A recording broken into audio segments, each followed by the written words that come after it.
on change de chapitre et on attaque un sujet que tout le monde pense connaître, mais que très peu de gens sont capables de définir correctement. Je vous pose la question, c'est quoi une crypto-monnaie? Si votre réponse c'est du Bitcoin ou de l'argent numérique, vous avez partiellement raison. Mais c'est un peu comme dire qu'une voiture c'est un truc qui a 4 roues. C'est vrai, mais ça suffit pas. Et dans ce chapitre, on va aller plus loin. Parce que comprendre ce qu'est réellement une crypto-monnaie, c'est la fondation de tout le reste. Tout le monde parle de crypto, mais très peu savent ce que c'est vraiment. Et après cette section, vous ferez partie de ceux qui savent. Alors une crypto-monnaie, c'est quoi concrètement? C'est une forme de monnaie numérique ou virtuelle qui repose sur une technologie que vous connaissez désormais très bien, la blockchain. Elle utilise un procédé cryptographique avancé pour sécuriser les transactions et pour contrôler la création de nouvelles unités. Décortiquons cette définition mot par mot parce que chaque terme compte. D'abord, c'est une monnaie. Ça signifie qu'elle peut servir de moyen de paiement. Vous pouvez acheter quelque chose avec ou l'envoyer directement à quelqu'un. Mais contrairement à un billet de 20 € que vous avez dans votre poche, cette monnaie n'existe que sous forme numérique. Elle n'a pas de pièces, elle n'a pas de billets. Elle existe que dans le code. Et ce code, c'est la blockchain. Et nulle part ailleurs. Et c'est un point fondamental à comprendre. Quand vous possédez du Bitcoin, vous ne possédez pas un fichier sur votre ordinateur. Vous ne possédez une clé privée qui vous donne le droit d'utiliser une certaine quantité de Bitcoin inscrit sur la blockchain. La nuance est très subtile, mais elle est essentielle. Vous ne détenez pas du Bitcoin vous-même, vous détenez la preuve que vous avez le droit de l'utiliser. Vous ne détenez pas des bitcoins, vous possédez la clé qui prouve que ces bitcoins sont à vous. Ensuite, il y a le préfixe de la crypto. Il vient du mot cryptographie, qui est une science de chiffrement. Concrètement, chaque transaction est protégée par des algorithmes mathématiques extrêmement complexes. Quand vous envoyez du bitcoin à quelqu'un, cette transaction est signée numériquement, avec votre clé privée, vérifiée par un réseau et inscrite définitivement dans la blockchain. Personne ne peut l'altérer et falsifier ou l'annuler. C'est cette cryptographie qui rend les crypto-monnaies si sûres. Pour pirater une transaction Bitcoin, il faut casser un algorithme de chiffrement qui, avec la puissance de calcul actuelle, prendrait des milliards d'années à déchiffrer.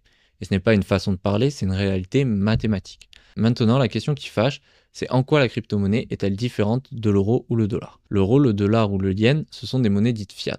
Ce terme vient du latin qui signifie « qu'il en soit ainsi ».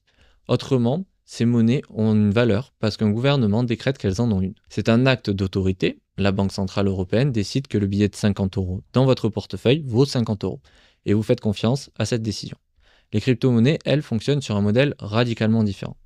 Il n'y a pas de banque centrale, il n'y a pas de gouvernement, pas d'institution qui décide de leur valeur ou qui contrôle leur émission. La valeur, elle est déterminée par l'offre et la demande sur le marché. Et leur émission est régie par des règles encodées dans le protocole lui-même. Et ces règles, personne ne peut les modifier unilatéralement. C'est une indépendance structurelle. Aucun dirigeant politique ne peut décider d'imprimer plus de Bitcoin. Aucun gouvernement ne peut geler un compte Bitcoin sans posséder la clé privée. Et ça, c'est un changement de paradigme complet par rapport à tout ce que l'humanité a connu en matière de monnaie depuis des siècles. Le fiat dit « fais-moi confiance, je suis l'État ». La crypto dit « vérifie toi-même, voici le code ». Mais cette indépendance a un prix. Pas de banque centrale, ça veut dire pas de filet de sécurité. Si vous perdez votre clé privée, personne ne peut vous aider. Il n'y a pas de numéro vert à appeler, pas de service client. Vos fonds sont perdus, définitivement, et ça, c'est le revers de la médaille de la décentralisation.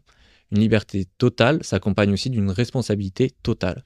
Quand vous faites un virement bancaire, c'est votre banque qui vérifie que vous avez les fonds, qui exécute le transfert et qui met à jour les comptes. Dans le monde des crypto-monnaies, il n'y a pas de banque. Alors qui fait le travail? La réponse, c'est le réseau lui-même. Les transactions sont validées par un ensemble de participants que l'on appelle les nœuds. Ces nœuds sont des ordinateurs répartis dans le monde entier, qui exécutent avec le même logiciel et qui vérifient collectivement chaque transaction. Quand vous envoyez du Bitcoin, votre transaction est diffusée à l'ensemble du réseau. Les nœuds vérifient est-ce que l'expéditeur possède bien les fonds. La signature numérique est-elle valable? Si tout est conforme, la transaction est regroupée avec d'autres dans un bloc. Puis ce bloc est validé par le mécanisme du consensus de réseau et est ajouté à la blockchain. Et une fois que c'est fait, c'est fini. C'est irréversible.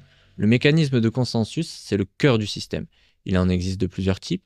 Les deux principaux, la preuve de travail et la preuve d'enjeu. Ils sont détaillés dans le chapitre consacré au minage. Mais ce qu'il faut retenir ici, c'est le principe.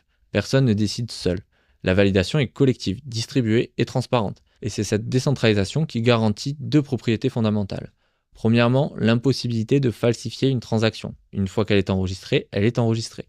Deuxièmement, l'absence de point unique de défaillance. Si un nœud tombe, si 10 nœuds tombent, si 100 nœuds tombent, le réseau continue de fonctionner.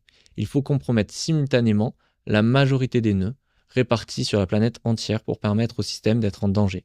Dans un système bancaire, la confiance repose sur une institution, alors que dans la crypto-monnaie, elle repose sur des milliers de machines qui se surveillent mutuellement. Maintenant qu'on a la définition, parlons de ce qu'on peut réellement faire avec des crypto-monnaies. Parce que la théorie c'est bien, mais c'est dans l'usage qu'on comprend vraiment l'intérêt d'une technologie. Le premier usage, c'est le moyen de paiement. Donc, c'est l'usage originel pour celui lequel Bitcoin a été créé. La capacité d'envoyer de la valeur d'un point A à un point B, n'importe où dans le monde, en quelques minutes et avec des frais minimes, et sans demander la permission à personne. Pour mesurer à quel point c'est révolutionnaire, prenons un exemple concret. Un travailleur philippin installé à Dubaï veut envoyer de l'argent à sa famille à Manille. Via Western Union, il paiera entre 5 et 10% de frais, et le transfert prendra 1 à 3 jours. Via Bitcoin, une solution basée sur la blockchain, il paiera quelques centimes de frais et l'argent arrive en moins de 10 minutes. Et sa famille n'a pas eu besoin d'avoir un compte bancaire, juste un smartphone. Le marché mondial des transferts d'argent des travailleurs expatriés représente plus de 650 milliards de dollars par an, et une part significative de cette somme est absorbée par les frais d'intermédiaire. La crypto-monnaie propose une alternative directe, moins chère et plus rapide. Et ce n'est pas un concept théorique, c'est un usage réel, ce qui change la vie de millions de personnes. Le deuxième usage, c'est la réserve de valeur. C'est l'usage qui a propulsé Bitcoin dans les médias et dans l'imaginaire collectif. L'idée que Bitcoin pourrait être l'or numérique, une protection contre l'inflation et la dévaluation des monnaies fiat. Pourquoi cette comparaison tient la route ? Pour une raison simple et mathématique, c'est la rareté. L'offre de Bitcoin est plafonnée à 21 millions d'unités. Ce chiffre est gravé dans le protocole et personne ne peut le modifier. À l'heure où je vous parle, environ 20 millions de Bitcoin ont déjà été minés. Il n'en reste donc environ qu'1 million à créer et les derniers seront minés qu'aux alentours des années 2140. Comparez ça à l'euro ou le dollar, depuis la crise de 2008 et encore plus depuis le Covid en 2020, les banques centrales ont injecté des milliers de milliards dans l'économie. La masse monétaire du dollar a augmenté de près de 40% entre 2020 et 2022. Plus il y a de billets en circulation, moins chaque billet a de la valeur. C'est le principe même de l'inflation. Bitcoin, avec sa rareté programmée et son émission décroissante, grâce au mécanisme du halving, dont on parlera dans le chapitre sur le minage, propose exactement l'inverse. C'est un actif déflationniste par nature, et ce qui attire de plus en plus d'investisseurs institutionnels et des fonds de pension et des gestionnaires d'actifs et des entreprises cotées en bourse, qui voient dans Bitcoin un outil de diversification dans les portefeuilles multi-actifs. L'euro perd de la valeur quand on en imprime plus, Bitcoin gagne de la rareté avec le temps. C'est l'inversion totale du modèle monétaire classique. Le troisième usage, c'est le carburant de l'écosystème décentralisé. Et c'est peut-être l'usage le plus sous-estimé par le grand public. Les crypto-monnaies ne servent pas uniquement à payer ou à stocker de la valeur, elles servent aussi de carburant économique à tout un écosystème de protocoles décentralisés. Quand vous faites une transaction sur Ethereum, vous payez des frais de gaz en Ether. Ce gaz, c'est le carburant qui fait tourner la machine. Sans lui, rien ne bouge. Les validateurs du réseau sont rémunérés par leur travail grâce à ces frais-là. C'est un modèle économique auto-entretenu. Les utilisateurs payent pour utiliser le réseau et ces paiements financent ceux qui le sécurisent.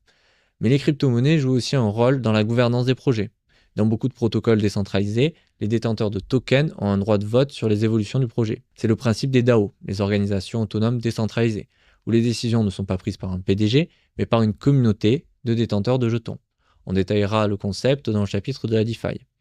Il y a aussi le financement de projets, avec les ICO, les Initial Coin Offering, qui ont permis des centaines de projets de lever des fonds directement auprès du public sans passer par des banques ou les fonds de capital risque traditionnels.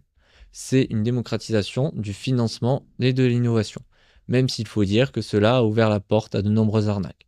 On en reparlera quand on abordera l'évaluation des projets. Et c'est là qu'on arrive au point le plus profond de cette section, parce que quand on prend du recul, on réalise que les crypto-monnaies ne sont pas juste de la monnaie. Elles représentent un changement de paradigme complet dans la manière dont on conçoit les échanges économiques. 3 piliers définissent ce nouveau paradigme. La décentralisation, on retire le pouvoir des mains d'une autorité unique pour le distribuer à l'ensemble des participants du réseau. C'est un transfert de souveraineté sans précédent dans l'histoire économique. La transparence. Chaque transaction est visible, vérifiable et auditable par n'importe qui. Dans un monde où les scandales financiers se succèdent, cette transparence radicale est un argument de poids. La programmabilité. C'est le concept le plus révolutionnaire. L'argent devient programmable. On peut coder des règles dans la monnaie elle-même. Un salaire qui se verse automatiquement chaque seconde plutôt que chaque mois, un loyer qui se prélève tout seul, une assurance qui se déclenche instantanément quand un vol est annulé, ce ne sont pas des scénarios de science-fiction. Ce sont des applications qui existent déjà sur certains protocoles. La crypto-monnaie, ce n'est pas la fin de l'argent, c'est la réinvention de l'argent. Ce qu'il faut comprendre, c'est qu'une crypto-monnaie n'est pas seulement de l'argent numérique. C'est une monnaie fondée sur une cryptographie, validée par un réseau décentralisé et inscrite de manière permanente dans une blockchain. Elle ne dépend d'aucune autorité centrale, elle est transparente, sécurisée et programmable. Ces usages vont du paiement international à la réserve de valeur, en passant par le financement des projets et le fonctionnement de l'écosystème décentralisé entier. Mais celui qui est crucial, et il ne faut pas confondre crypto-monnaie et token, ces deux choses sont totalement différentes. Et c'est cette distinction qui est fondamentale pour comprendre la suite. C'est exactement ce qu'on va voir dans la prochaine section. Une crypto-monnaie n'est pas juste un actif spéculatif, c'est un outil de liberté financière. Et comme tout outil, sa valeur dépend de celui qui l'utilise.